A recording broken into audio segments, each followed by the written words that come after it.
la declaración de Trump ayer de hacer toda una agencia de aranceles y que el mundo deje de abusar de Estados Unidos, pues en realidad esto tiene su historia y tiene muchos años ocurriendo y viene también de una lectura local de Estados Unidos, ¿no? Entonces, de pronto dan ganas de eso, ¿no? De conectar las piezas y ver en dónde estamos parados y desde dónde podemos cada uno de nosotros elaborar nuestro propio análisis, nuestras propias conclusiones de lo que estamos viendo, ¿no? Entonces, para contextualizar esta coyuntura, pues definitivamente Estados Unidos juega un papel fundamental en estos momentos, en el impacto que va a tener la narrativa local de nuestro país, el camino que podemos seguir en el plan de desarrollo, en el plan económico, en las relaciones políticas, económicas que vamos a tener, ¿no? Y por dos razones. Una la mencionó Claudia en estos días, y es que somos el principal socio comercial de Estados Unidos, ¿no?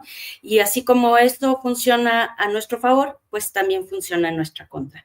Es nuestro beneficio y también parte de nuestra condena. Y la otra coyuntura pues tiene que ver con el bombardeo mediático, ¿no? En dos ejes muy importantes. Por un lado, la demanda de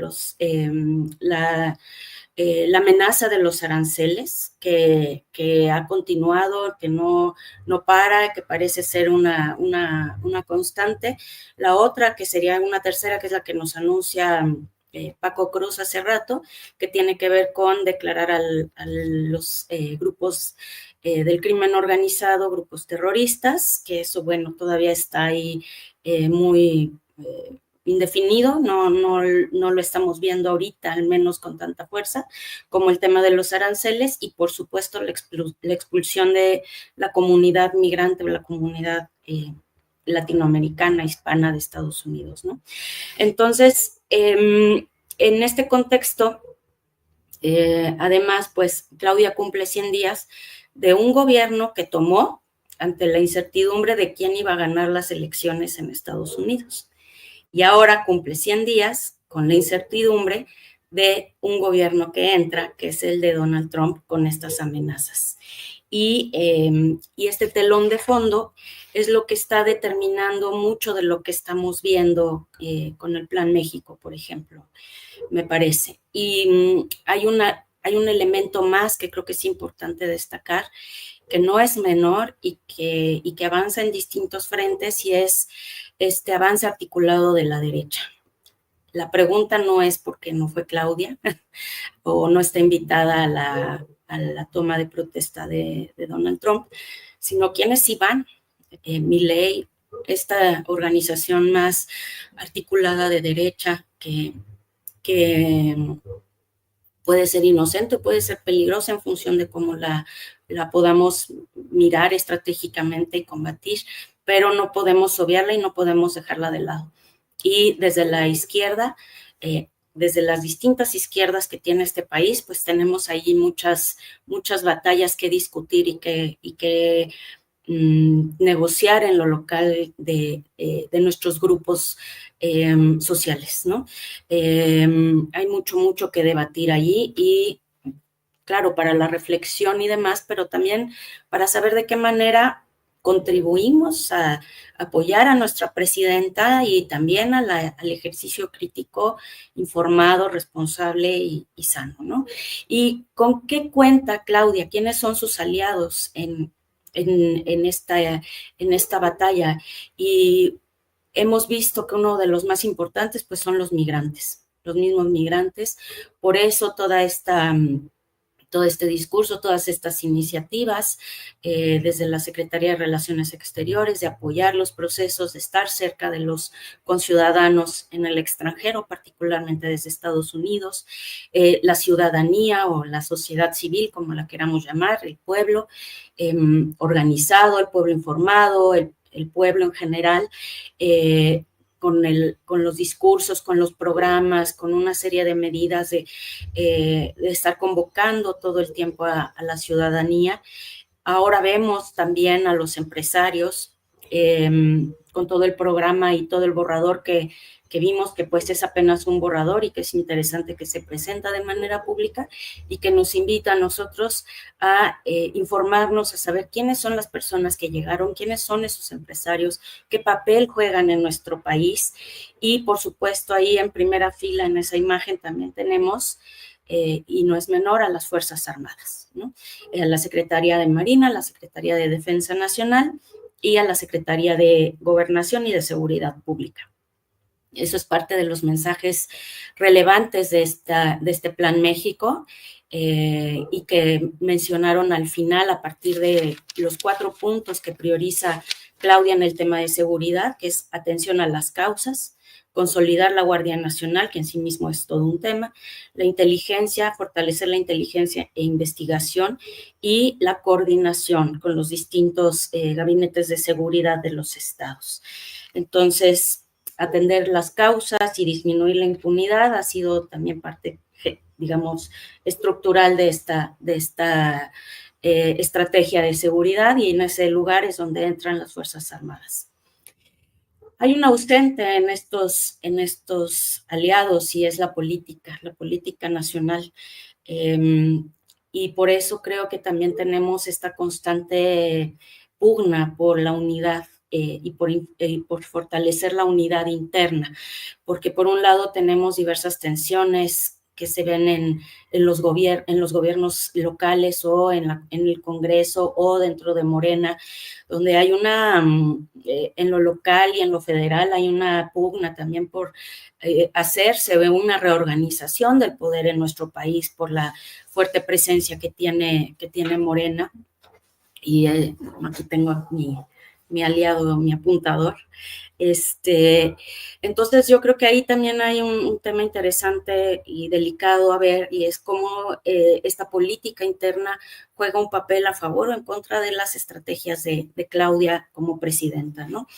¿Qué logra Claudia desde mi perspectiva en estos días con los 100 días, con el anuncio de los 100 días y con el Plan México?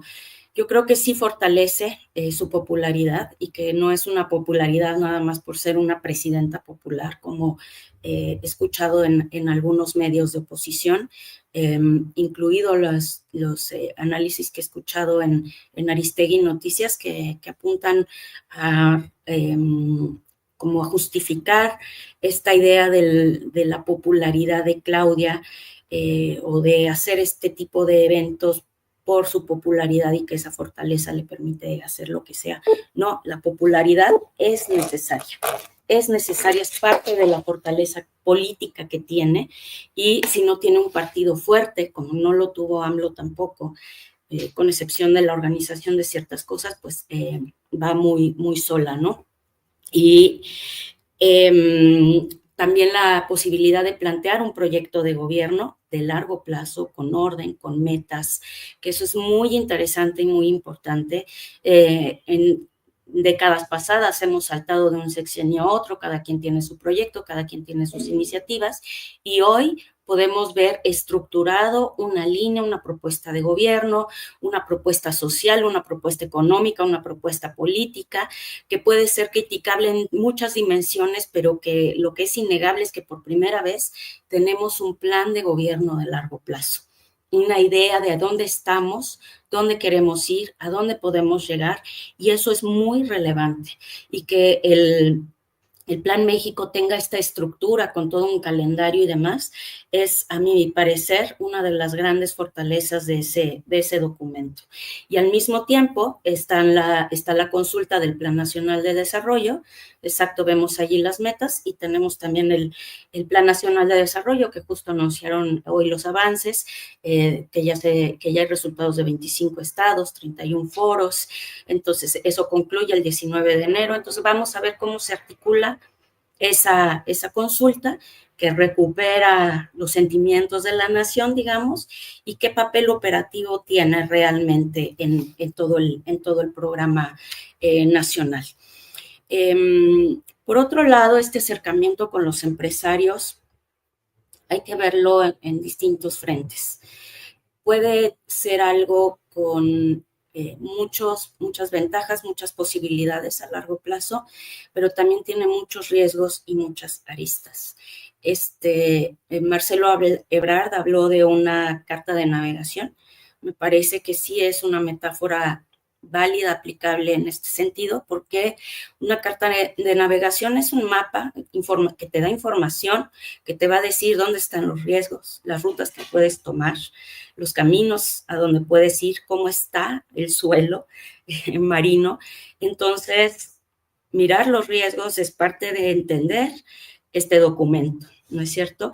Y en ese sentido, tenemos una serie de luchas por las que está pugnando el gobierno desde el gobierno anterior de Andrés Manuel López Obrador hacia la soberanía alimentaria, por ejemplo, y todo lo que ha anunciado ahora Claudia sobre el frijol, el chocolate y una serie de productos, la canasta básica. Otro tema importante que ha estado a debate también desde el sexenio pasado y muy vinculado al litio es el tema de la minería a cielo abierto y su prohibición. Ahí hay un tema delicado que hay que cuidar. En el documento que está actualmente publicado no dice nada de la minería, pero sí es un tema relevante y no debemos soltar esa línea. El maíz transgénico, ese es otro punto importante donde Claudia ya dijo, no se va a permitir el maíz transgénico en México, ¿no? Entonces, allí también hay otra batalla. Todo esto va a vincular al gobierno federal con los empresarios. La compra de medicamentos, ahí tuvimos entre los empresarios presentes a Claudio X, a Rodrigo Herrera, ¿no? De Genoma Lab, un farmacéutico importante en nuestro país. Entonces, la industria farmacéutica también ahí, ¿qué papel va a jugar cuando la estrategia del gobierno federal es de una compra de medicamentos mucho más regulada, controlada y sin intermediarios? Entonces, todo esto tiene un riesgo y posibilidades con los empresarios, pero también hay otro eje que es el medioambiental. Y ahí, frente a todo este programa de industrialización, de recuperación de la soberanía, del famoso hecho en México, la estrategia de sustitución de importaciones, frente a todo eso, ¿cómo se está discutiendo el medio ambiente? ¿Qué estrategias concretas se están planteando con el tema del agua, con el tema de las energías limpias, la minería y demás ahí?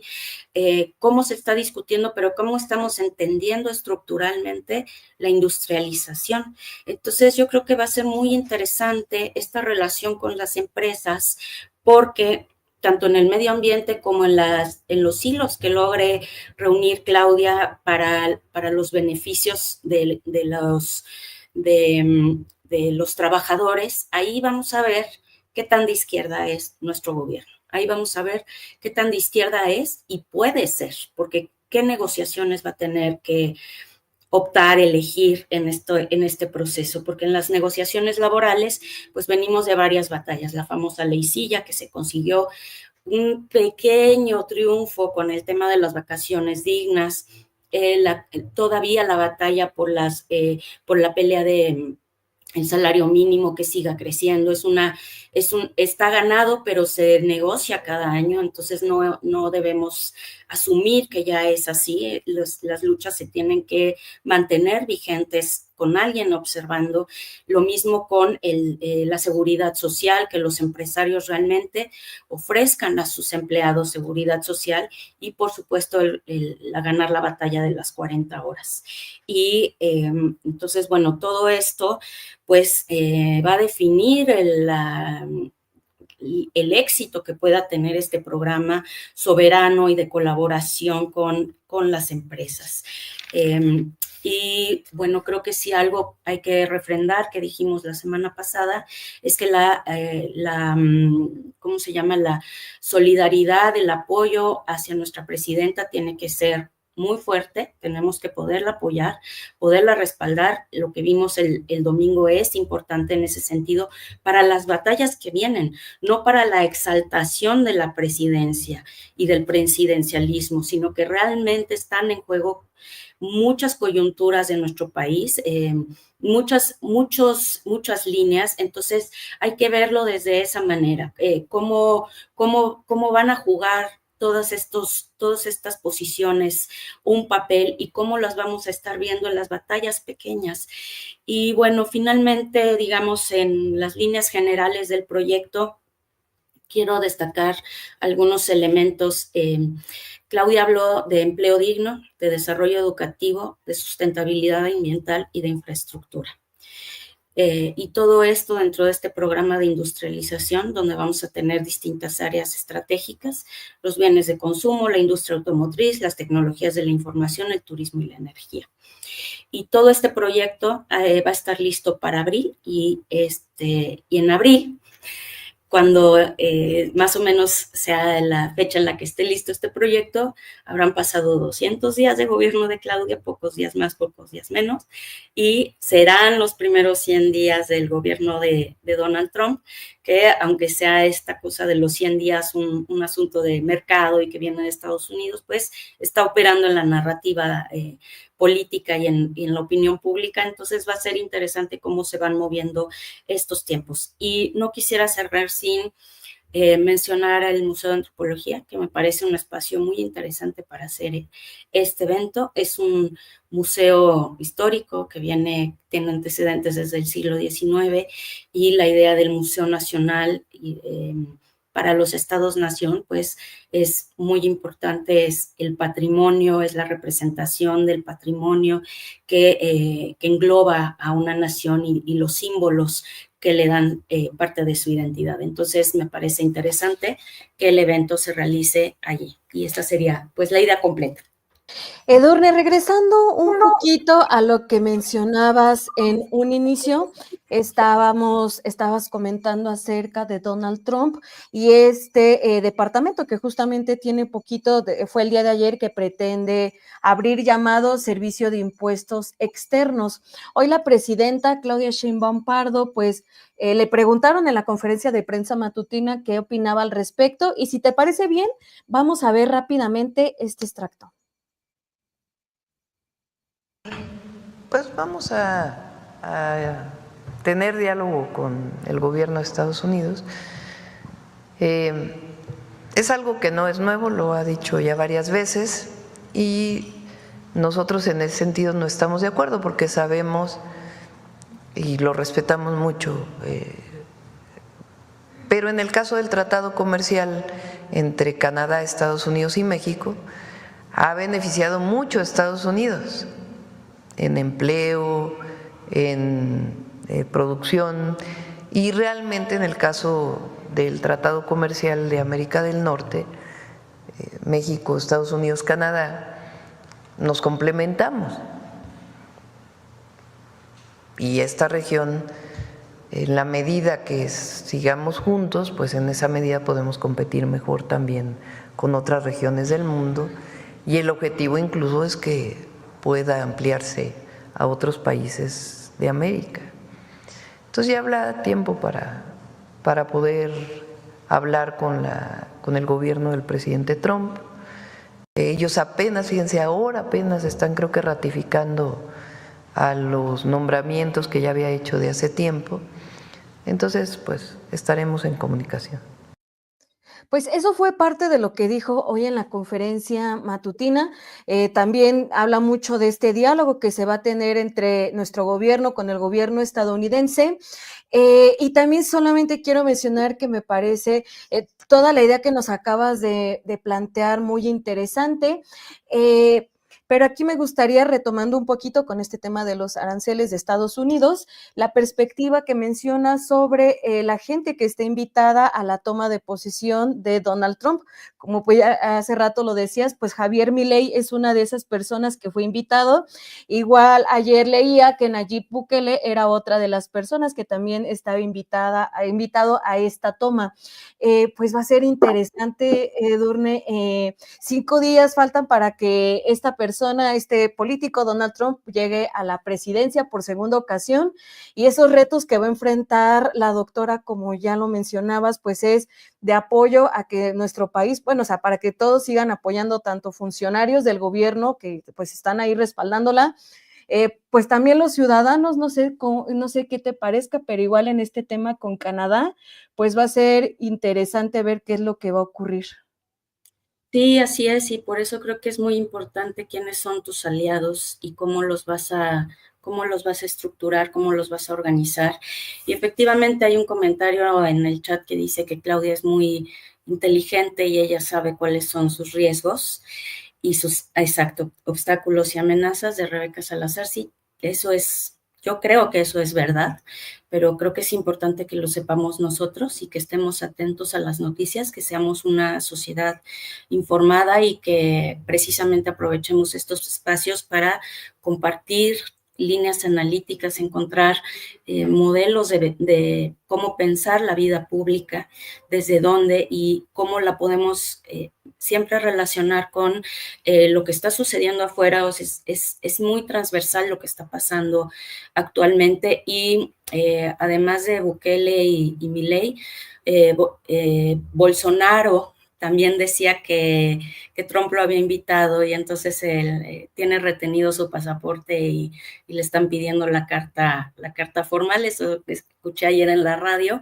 Entonces es interesante que estamos hablando de gobiernos de América Latina. Entonces, frente a el proyecto de López Obrador, que lo que quería era también armar un bloque de izquierda que está allí latente, frente a otro bloque que también se empezó a armar el sexenio pasado de la derecha. Entonces, esta tensión que estamos viviendo al interior también está ocurriendo afuera con distintas características. No son uno reflejo del otro, pero sí es coincidente ese paralelismo, ese momento histórico en el que estamos. Yo recuerdo que cuando empezó el gobierno de López Obrador y veía esta emergencia del bloque de izquierda, yo me sentía muy esperanzada y después muy sorprendida de ver la vuelta que estaba dando, incluso en gobiernos como el de Chile, que parecía muy progresista. De pronto ves al presidente tener iniciativas que parecen más de otro orden, ¿no es cierto?, en lo político, en sus declaraciones sobre Venezuela, por ejemplo. Entonces, yo creo que lo que estamos viendo sobre la derecha y los invitados es algo que hay que tener con lupa. Ya tuvimos en México dos eventos de la ultraderecha en este sexenio pasado. Entonces están tratando de permear, están tratando de organizarse también aquí. No lo han logrado, eso es muy interesante, pero no abramos espacios y seamos muy conscientes en los procesos de crítica hacia nuestro gobierno, hacia qué queremos dirigir nuestra crítica, porque no es nada más que simplemente Claudia tome decisiones que no nos gustan o que no son de izquierda, tienen una razón de ser. Entonces vamos investigando, vamos viendo qué está sucediendo para ver de qué manera hacer ese apoyo y esa crítica necesaria, pero también informada, y que nosotros podamos crecer como ciudadanía. Eso es lo que nos toca, crecer más como ciudadanía, como lo han hecho otras sociedades, y tenemos ejemplos interesantísimos como Venezuela y como Bolivia.